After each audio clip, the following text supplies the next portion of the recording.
तो चलिए एक बार फिर से आप सभी का स्वागत है दोस्तों हमारे यूट्यूब चैनल पे। दोस्तों मेरा नाम निखिल है और आज के इस वीडियो में बात करेंगे class 12th Hindi elective chapter number 1 और चैप्टर का नाम हमारा है देवसेना का गीत और कार्नेलिया का गीत। दोस्तों इस चैप्टर से जितने भी महत्वपूर्ण प्रश्न बनेंगे सभी प्रश्नों को देखेंगे और बारीकी से हम लोग समझने का प्रयास भी करेंगे दोस्तों, ठीक है। और इससे पहले मैंने इतिहास, भूगोल, पॉलिटिकल साइंस सबका वीडियो बना दिया है। अगर आप सभी ने उसे नहीं देखा है तो जाके चैनल पे देख सकते हैं दोस्तों।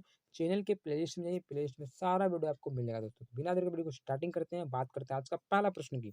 दोस्तों पहला जो प्रश्न आप सभी का यहाँ पे पूछा जा रहा है कि देवसेना का गीत के रचनाकार कौन है। दोस्तों किसी भी पाठ को हम लोग पढ़ते हैं तो सबसे पहले उस पाठ के लेखक के बारे में जानकारी प्राप्त करना महत्वपूर्ण है दोस्तों, ठीक। तो जो पहला जो हमारा चैप्टर है जिसका नाम है देवसेना का गीत, तो इस पाठ के लेखक कौन है दोस्तों। इस पाठ के लेखक है हमारे जयशंकर प्रसाद जी। तो आपका उत्तर इस प्रकार से आप लिख सकते हो। अगर 4 ऑप्शन दिया जाए तो उसमें से एक टिक कर सकते हो जयशंकर प्रसाद जी। अगर डायरेक्टली आपको लिखने के लिए बोला जाए तो लिख सकते हो जयशंकर प्रसाद जी दोस्तों, ठीक। तो देवसेना का गीत का पाठ के लेखक कौन है? जयशंकर प्रसाद जी दोस्तों, क्लियर। तो चलिए आगे बात करेंगे दूसरा प्रश्न की। दूसरा जो प्रश्न पूछा जा रहा है कि देवसेना से प्रण निवेदन कौन कर रहा है। दोस्तों इसे जो निवेदन कर रहा है वो स्कंदगुप्त, यानी कि अंतिम समय में स्कंदगुप्त भी उसको पसंद करने लगा था। तो उत्तर आपका स्कंदगुप्त हो जाएगा दोस्तों। चलिए अब बात करेंगे तीसरा प्रश्न की। और तीसरा जो प्रश्न आप सभी का पूछा जा रहा है यहाँ पे कि देवसेना का गीत किस नाटक से लिया गया है। दोस्तों देवसेना का गीत को जो लिया गया है ना वो स्कंदगुप्त नाटक से लिया गया है। तो आपका उत्तर स्कंदगुप्त हो जाएगा दोस्तों, ठीक है। देखिए चीज़ों को बारीकी से आप समझिए, कोई किसी प्रकार की दिक्कत नहीं होगा। पूरा का पूरा वीडियो देखिए आप, ठीक है। तो ये जो लिया गया है देवसेना का गीत दोस्तों, वो कौन सा नाटक से लिया गया है? वो स्कंदगुप्त नाटक से लिया गया दोस्तों, ठीक है। और चंद्रगुप्त नाटक से किसको लिया गया? वो कार्नेलिया का गीत लिया गया है, लेकिन यहाँ पे पूछा गया देवसेना का, ठीक है। तो देवसेना लिया गया है स्कंदगुप्त। चलिए आगे बात करेंगे चौथा प्रश्न की।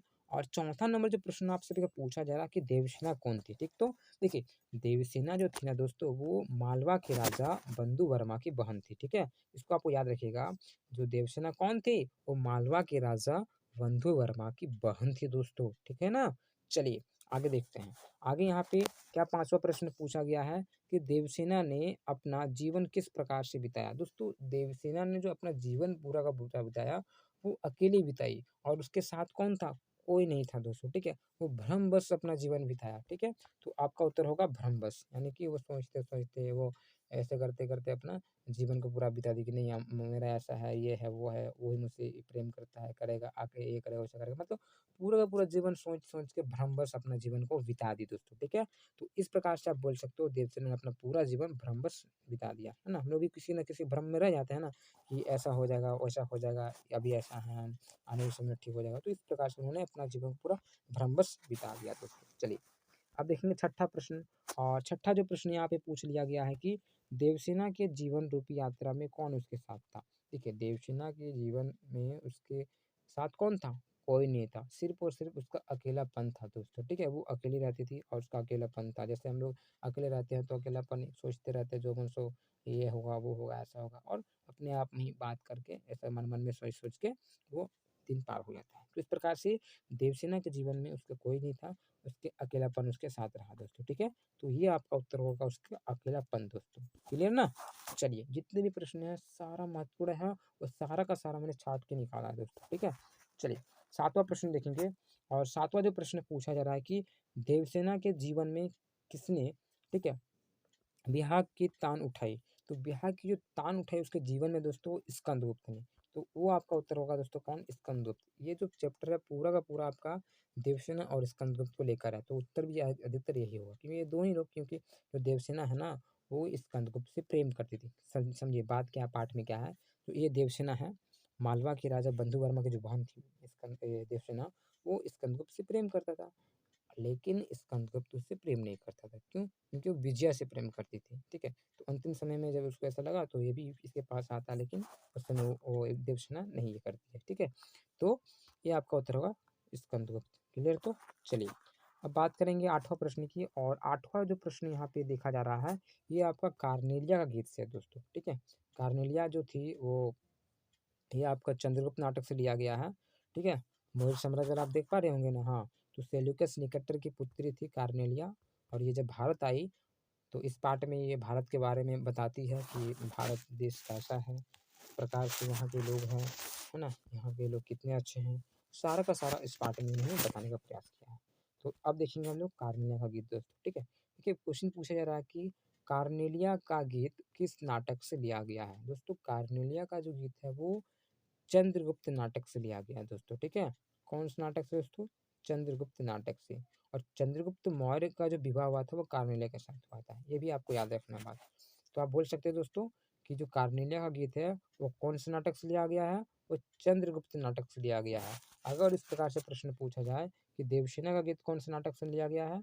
तो स्कंदगुप्त लिया गया है। क्लियर तो? देखिए एक थोड़ा भी डाउट नहीं होना चाहिए। वीडियो जब आप लोग देख रहे हैं तो 10 से 15 मिनट आराम से बैठिए, ध्यानपूर्वक बैठिए और पढ़ाई कीजिए। बस इतना ध्यान रखिए। अगर आप समय दे पा रहे हैं मुझे 10 मिनट तो आप ही का लाभ होगा दोस्तों, ठीक है ना?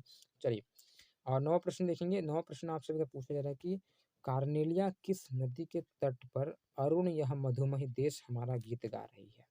तो दोस्तों जब उधर से कार्नेलिया आती है ना, तो कौन सा नदी के किनारे बैठकर ये जो गीत है हमारा अरुण यह मधुमही देश हमारा गीत गा रही है? तो सिंधु नदी के तट पर बैठ के दोस्तों, तो वो कौन सा नदी था? वो सिंधु नदी था दोस्तों, ठीक है? तो आप आसानी से बोल सकते हैं दोस्तों सिंधु नदी। चलिए ये हो गया 2 प्रश्न। आगे बात करेंगे 10वां प्रश्न की और यहाँ पे पूछा जा रहा है कि कार्नेलिया जो थी वो किसकी पुत्री थी? दोस्तों कार्नेलिया जो थी ना वो सेल्यूकस निकेटर की पुत्री थी दोस्तों, ठीक है? तो आप यहाँ पे आंसर लिख सकते हैं सेल्यूकस। सेल्यूकस निकेटर और चंद्रगुप्त मौर्य का युद्ध हुआ था जिसमें से सेल्यूकस निकेटर हार जाता है और उसके पश्चात क्या हुआ कि सेल्यूकस निकेटर ने अपनी जो पुत्री थी कार्नेलिया इससे उसका विवाह करवा दिया था दोस्तों, ठीक है? और इसके उपरांत कई सारे तोहफे भी दिए गए, कांधार 3 राज्य भी दिया गया उसको, काबुल, कंधार इस प्रकार से, ठीक है? तो ये आपका याद रखना है सेल्यूकस निकेटर का कौन था? ये पुत्री थी जिसका नाम था कार्नेलिया और कार्नेलिया का विवाह किससे हुआ? चंद्रगुप्त मौर्य से दोस्तों, ठीक है ना? चलिए अब बात करेंगे 11वें प्रश्न की और 11वां नंबर जो प्रश्न पूछा जा रहा है कि कार्नेलिया का गीत में कौन सा रस प्रधान है? दोस्तों कार्नेलिया के गीत में जो है ना वो अद्भुत रस है, तो ये आपका हो जाएगा अद्भुत रस दोस्तों, ठीक है? चलिए आगे बात करेंगे 12वां प्रश्न की और यहाँ पे जो 12वां प्रश्न पूछा जा रहा है आप सभी का कि देवसेना किससे प्रेम करती थी? जो देवसेना जो है ना दोस्तों ये अब फिर से आ गया वो आपका देवसेना वाला गीत से।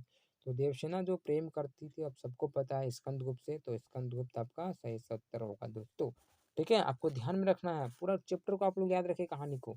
अगर नहीं हो पा रहा है तो आप मुझे कमेंट करके बताइए, मैं ये भी प्रयास करूँगा कि मैं आपके लिए पूरा का पूरा इस कहानी भी ला पाऊँ।